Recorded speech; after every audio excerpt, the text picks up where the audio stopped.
Welcome back, guys. My name is Brandon. Today we've got a metal and welding fabrication project to do. Plus, we've also got a new tool for the workshop that should make fabrication a breeze. Let's get going.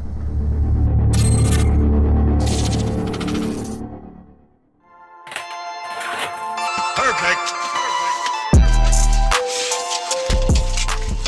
So real quick before we get started, because I know you guys are going to ask me. So this is a 14-inch saw. And this is some of the stuff it can do. 1/2 inch thick metal, which is pretty impressive.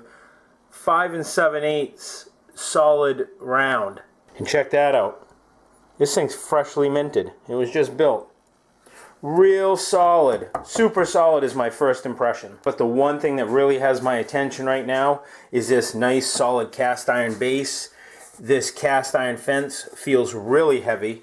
And I love how this quick connect works. So you just pull this back, clamp your material in, flip it forward, and then you turn the handle to snug it up. It doesn't get any easier than that. So what do you say we get going and get this bad boy fired up? I'll explain to you here in a few minutes what we're actually building, but what I'm working with here is 2-inch by 1-inch by 1/8 inch thick rectangular tubing. And this saw is incredible. I'm completely blown away. I know you guys that watch the channel regularly know that I normally use a portable bandsaw for the majority of my cuts. And look at that cut that it makes. It's burr free and completely straight. Fabrication time is easily cut in half as compared to a portable bandsaw, and it's a lot more accurate.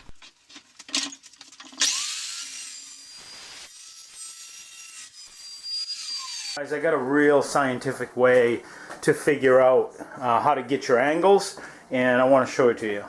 So what I've got here is this table is a 90-degree corner. So I've taken my one piece, lined it up to the end, and lined it up to the edge. Then I come up here, line that up to the edge as well. Okay? Then I take this is where it gets real scientific. Then I take this piece, put it to the angle that I want it to be at, or what I think looks good by eyeball, and then set my speed square on the piece, and then take a metal marker and trace it out. Then I come down to this side, flush that up there, transfer the mark onto that. That's my scientific method. Pretty difficult, huh? When you do stuff like this, guys, don't overcomplicate it. Keep it simple. Now I've got this right here is a pattern. Now if I want to be able to duplicate this measurement over and over and over again and be able to put it on another piece of metal, I can use my bevel gauge, set it to that angle right there, lock it down, and now I can transfer this onto as many pieces as I want and have the same angle every single time.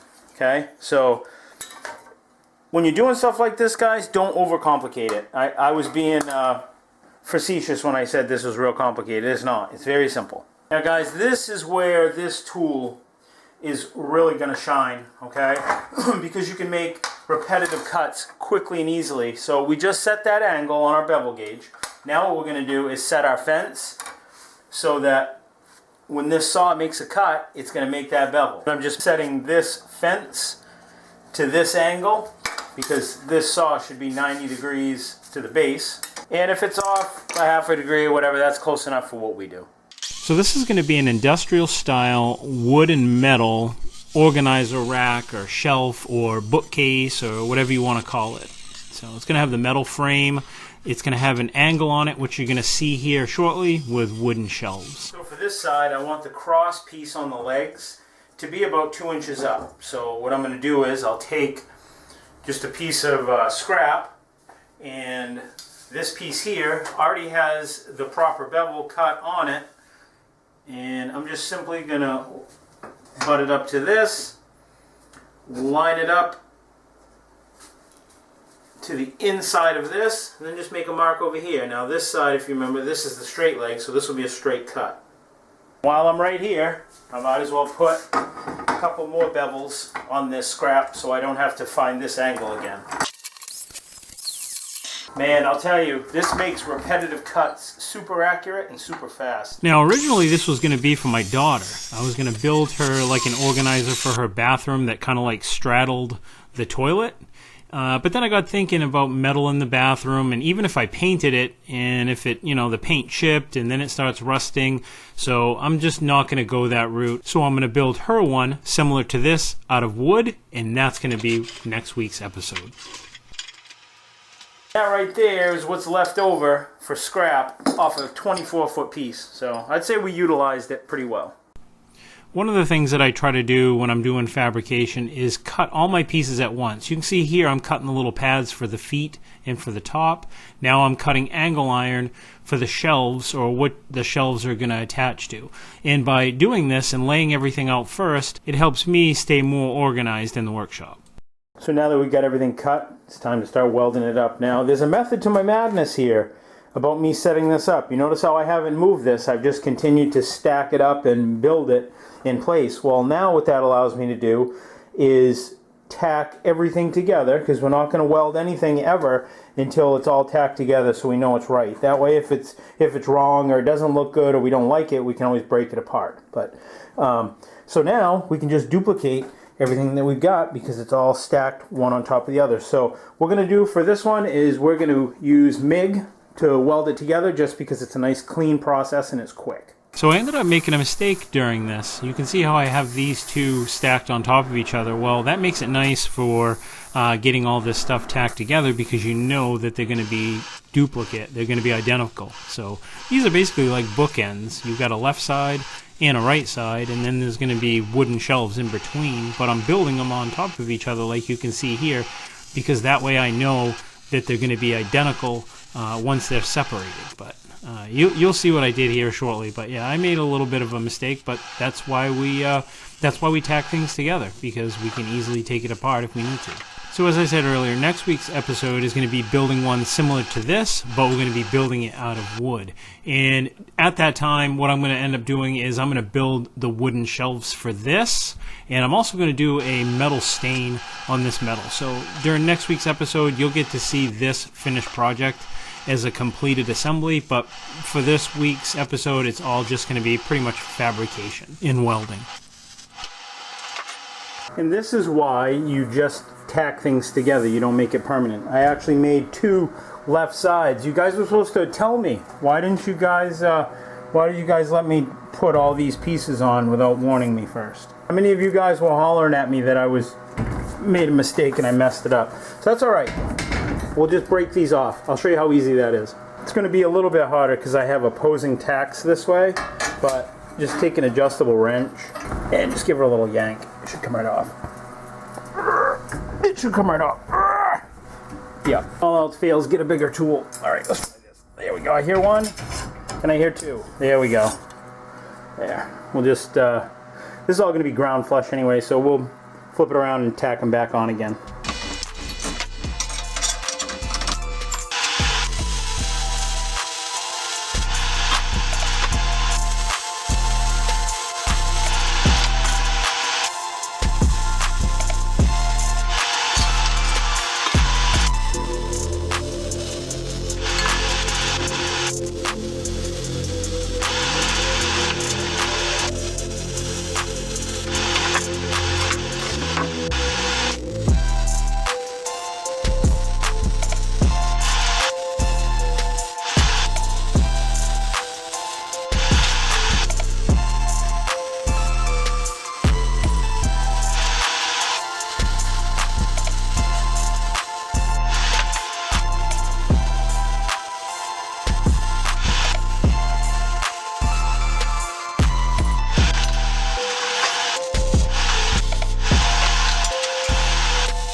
So now that we got the caps all on both sides and on the top, now what we're going to do is grind everything down. Now we're not going to grind all the welds. I'm just going to grind these so that they match the profile of the tube. So I'm going to start out with an abrasive disc, and then I'm going to finish up with a flap wheel. Now the reason for that is that you know, let's say you're trying to grind down this weld and make it smooth.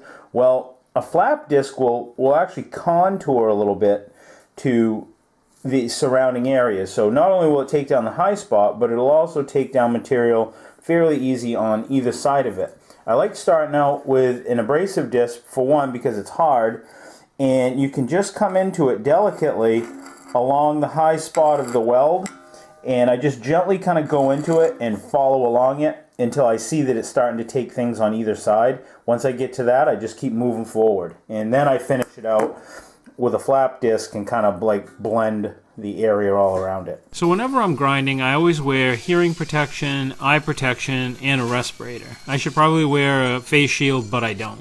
I hardly, back in the day, even wore any of those things, and a lot of times I wouldn't even wear safety glasses. But several surgeries later, I decided it would probably be a good idea that I did that. So I started on my bandwagon of wearing my safety glasses all the time, and this is kind of an odd story.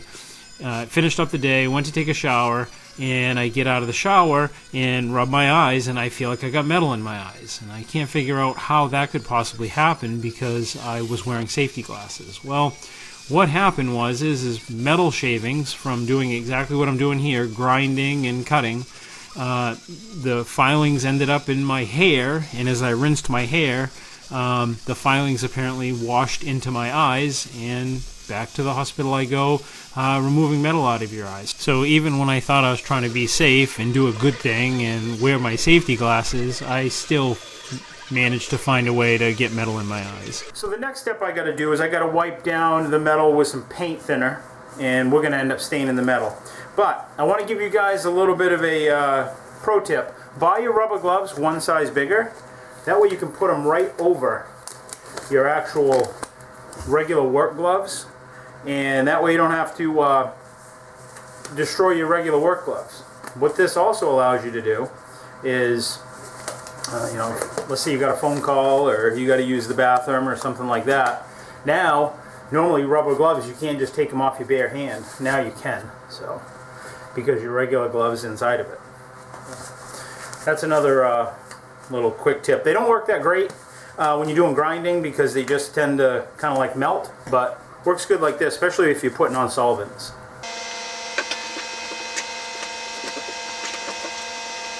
And you guys, you have to put this on. You can't just use regular rags. You have to actually use an old pair of underwear to do it. So it doesn't come out right if you use a rag or something. It's got to be underwear. Preferably your own, not someone else's. And make sure you put your used solvent rags in a dedicated metal container that has a nice tight lid. Some of these solvents will spontaneous combust. And here they are, guys, all finished. Unfortunately, you're going to have to wait until next week's episode to see what I'm going to do for shelves and how we're going to make this work and what I'm going to do for a finish on the metal. And the reason I'm doing that is because I have a similar project to this coming up for next week, but it's made out of wood. So I'm going to incorporate that project, and while I'm doing the wood stuff, I'm going to make the shelves for this, and then we're going to do the metal finish also in that episode. So if you want to see what this looks like finished, you're going to have to tune in next week for that project. And that's all there is to it for this week's episode, guys. I want to thank you guys for watching. Thank you guys for tuning in. If this is something that you like, please don't forget to rate, comment, and subscribe. If you guys are wondering what I'm working on before it makes it up to YouTube, you guys can check me out on Instagram and on Facebook. I'll leave the links down below. I'll see you guys next week. Have a great week. Stay safe. See ya.